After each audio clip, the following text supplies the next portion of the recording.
Hello everyone. तो आज की वीडियो में हम डिस्कस करने वाले हैं इस हफ्ते का करंट अफेयर। और इसमें हम 10 क्वेश्चन देखेंगे। उसका हम जो आंसर होगा उसको डिस्क्रिप्शन फॉर्म में देखेंगे, यानी कि हम उसके कुछ एक्स्ट्रा फैक्ट के बारे में भी जानेंगे। तो आइए हम वीडियो की शुरुआत करते हैं और हम देखते हैं हमारा पहला क्वेश्चन। तो हमारा पहला क्वेश्चन है कि चीन में तेजी से फैल रहे रहस्यमय वायरस का क्या नाम है। अभी हाल ही में चीन में एक वायरस देखा गया है जिसका नाम है H9N2 एविएशन वायरस। ये वायरस का नाम है। चलिए थोड़ा सा इसके बारे में जान लेते हैं, इस वायरस के बारे में। तो अक्टूबर 2023 में, ये बात है अक्टूबर 2023 की, अक्टूबर 2023 में चीन में H9N2 का मामला, यानी इस वायरस का मामला सामने आया था, जिसकी सूचना WHO को दी गई थी। स्वास्थ्य मंत्रालय ने उत्तरी चीन में बच्चों में सांस की बीमारी के प्रकोप की मीडिया रिपोर्टों पर भी ध्यान दिया। इसको लेकर WHO ने एक बयान जारी भी किया था। H9N2 इसी इन्फ्लुएंजा ए वायरस का एक सब टाइप है। इससे न सिर्फ पक्षी बल्कि इंसान भी संक्रमित हो सकते हैं। ये जो H9N2 वायरस है, यह पहली बार सन 1966 में अमेरिका में देखा गया था। तो अभी हाल ही में चीन में एक वायरस सामने आया H9N2, यह जो है बच्चों में सांस की बीमारी से संबंधित है। तो ये अभी हाल ही में नया वायरस हमें देखने को मिला। नेक्स्ट क्वेश्चन है, हाल ही में ICC ने भ्रष्टाचार के खिलाफ एक बहुत बड़ा कदम उठाते हुए वेस्ट इंडीज के किस पूर्व क्रिकेटर पर 6 साल का बैन लगाया है। तो मार्लोन सैमुअल्स को 6 साल का बैन लगाया गया है। इन्होंने 2020 में इंटरनेशनल क्रिकेट से संन्यास ले लिया था, लेकिन हाल ही में ECB भ्रष्टाचार निरोधक संहिता के उल्लंघन के दोषी पाए जाने के बाद उन्हें 6 साल के लिए क्रिकेट के सभी प्रारूपों से बाहर कर दिया गया है। मार्लोन सैमुअल्सन ये एक जमैकन खिलाड़ी हैं, यानी कि जमैका के हैं, और ये वेस्ट इंडीज के लिए खेलते थे। नेक्स्ट क्वेश्चन है, भारत का संविधान दिवस किस तारीख को मनाया जाता है। यानी कि भारत में हर साल संविधान दिवस 26 नवंबर को मनाया जाता है। इसका थोड़ा सा हम हिस्ट्री के बारे में बात कर लेते हैं। इस परंपरा की शुरुआत, यानी कि पहली बार संविधान दिवस मनाने की जो शुरुआत हुई थी वो हुई थी साल 2015 से। साल 2015 में पहली बार संविधान दिवस मनाया गया था। डॉक्टर भीमराव अंबेडकर को श्रद्धांजलि देने के लिए संविधान दिवस को मनाने का फैसला लिया गया। 26 नवंबर सन 1949 को संविधान को अंगीकार किए जाने के बाद देश में इसे लागू करने में कुछ महीने का वक्त लगा। उसके बाद 26 जनवरी 1950 को संविधान पूरी तरीके से लागू कर दिया गया, यानी कि जो 26 नवंबर 1949 था, इस दिन संविधान बनकर तैयार हो गया था। उसके बाद 26 जनवरी 1950 को, यानी कि लगभग 2 माह बाद ही इसे लागू किया गया, यानी कि 26 जनवरी को।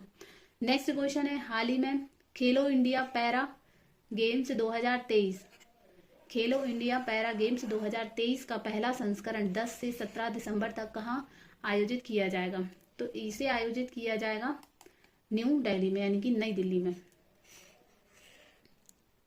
दिल्ली में आगामी 10 से 17 दिसंबर तक खेलो इंडिया पैरा गेम्स के पहले संस्करण का आयोजन किया जाएगा, जिसमें देश के 32 राज्यों में यूटीज वगैरह भी आ जाएंगी, जिसमें देश के 32 राज्यों और केंद्र शासित प्रदेशों की लगभग 1350 से ज्यादा एथलीट हिस्सा लेंगे। हम सभी जानते हैं कि भारत सरकार द्वारा साल 2017 में खेलो इंडिया यूथ गेम्स की शुरुआत की गई थी। तो 2017 में खेलो इंडिया यूथ गेम्स की शुरुआत की गई थी, और अब 2023 से खेलो इंडिया पैरा गेम्स का पहला संस्करण आयोजित किया जाएगा 10 से 17 दिसंबर के बीच नई दिल्ली में। ये बहुत ही इंपॉर्टेंट क्वेश्चन है, क्योंकि ये इसका पहला संस्करण है, इसलिए ये हमारे लिए इंपॉर्टेंट हो जाता है।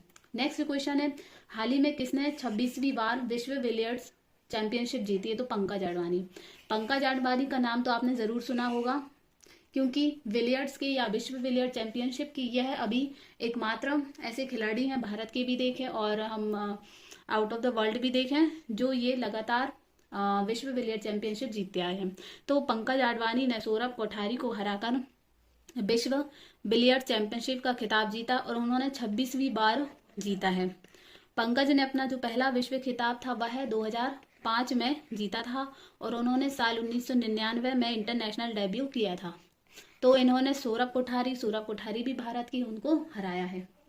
नेक्स्ट क्वेश्चन है, हाल ही में पूर्व क्रिकेटर सौरभ गांगुली को किस राज्य का ब्रांड एम्बेसडर बनाया गया। तो पश्चिम बंगाल। ये हैं सौरव गांगुली। तो अभी हाल ही में पश्चिम बंगाल में ममता बनर्जी की सरकार ने पूर्व क्रिकेटर सौरव गांगुली को नई जिम्मेदारी दी है। गांगुली को राज्य का ब्रांड एम्बेसडर बनाया है। वह इससे पहले बंगाल क्रिकेट एसोसिएशन और बीसीसीआई के अध्यक्ष रह चुके हैं। तो हम सभी जानते हैं सौरव गांगुली बीसीसीआई के अध्यक्ष भी रह चुके हैं। नेक्स्ट क्वेश्चन है, हाल ही में किसने दुनिया के सबसे बड़े सिंगल साइट और ऊर्जा संयंत्र का उद्घाटन किया? तो संयुक्त अरब अमीरात यानी कि यूएई में यानी कि संयुक्त अरब अमीरात में दुनिया के सबसे बड़े एकल साइट सौर ऊर्जा संयंत्र 2 गीगावाट अल धफरा सोलर फोटोवोल्टिक और इंडिपेंडेंट पावर प्रोजेक्ट का उद्घाटन किया है संयुक्त अरब अमीरात में, और यह दुनिया का सबसे बड़ा ऊर्जा संयंत्र होगा। नेक्स्ट है, हाल ही में कौन अंडर 19 क्रिकेट वर्ल्ड कप 2023 की मेजबानी करेगा? तो दक्षिण अफ्रीका। पहले ये जो मेजबानी थी वह श्रीलंका करने वाला था। तो ये क्वेश्चन इंपॉर्टेंट है कि पहले कौन कर रहा था और अब कौन कर रहा है। पहले श्रीलंका के पास मेजबानी थी, लेकिन अब जो मेजबानी है वो दक्षिण अफ्रीका को ट्रांसफर कर दी है। तो